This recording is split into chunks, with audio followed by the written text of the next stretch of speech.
साथियों, हमारी सरकार किसानों के कल्याण के लिए, खासकर छोटे किसानों के कल्याण के लिए देश के कृषि जगत के हित में, देश के हित में, गांव गरीब के उज्जवल भविष्य के लिए पूरी सत्यनिष्ठा से, किसानों के प्रति पूर्ण समर्पण भाव से, नेक नियत से ये कानून लेकर आई थी। लेकिन इतनी पवित्र बात, पूर्ण रूप से शुद्ध किसानों के हित की बात, हम अपने प्रयासों के बावजूद कुछ किसानों को समझा नहीं पाए। भले ही किसानों का एक वर्ग ही विरोध कर रहा था, लेकिन फिर भी ये हमारे लिए महत्वपूर्ण था। कृषि अर्थशास्त्रियों ने, वैज्ञानिकों ने, प्रगतिशील किसानों ने भी उन्हें कृषि कानूनों के महत्व को समझाने का भरपूर प्रयास भी किया। हम पूरी विनम्रता से, खुले मन से उन्हें समझाते रहे। अनेक माध्यमों से व्यक्तिगत और सामूहिक बातचीत भी लगातार होती रही। हमने किसानों की बातों को, उनके तर्क को समझने में भी कोई कोर कसर बाकी नहीं छोड़ी।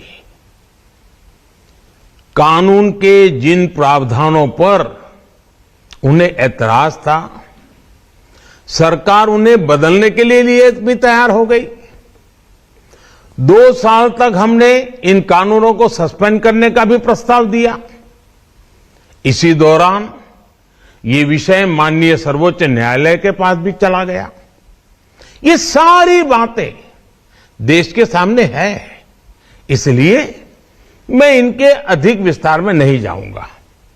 साथियों, मैं आज देशवासियों से क्षमा मांगते हुए सच्चे मन से और पवित्र हृदय से कहना चाहता हूं कि शायद हमारी तपस्या में ही कोई कमी रही होगी, जिसके कारण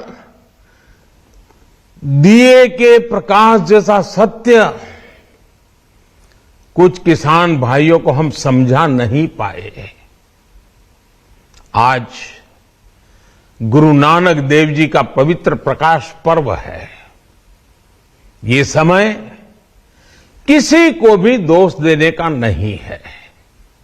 आज मैं आपको, पूरे देश को ये बताने आया हूं कि हमने 3 कृषि कानूनों को वापस लेने का, रिपील करने का निर्णय लिया है।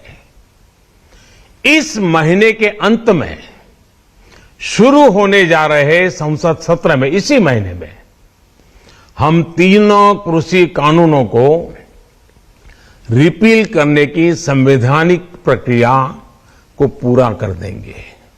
साथियों, मैं आज अपने सभी आंदोलनरत किसान साथियों से आग्रह कर रहा हूं, आज गुरु पर्व का पवित्र दिन है। अब आप अपने अपने घर लौटे, अपने खेत में लौटे, अपने परिवार के बीच लौटे।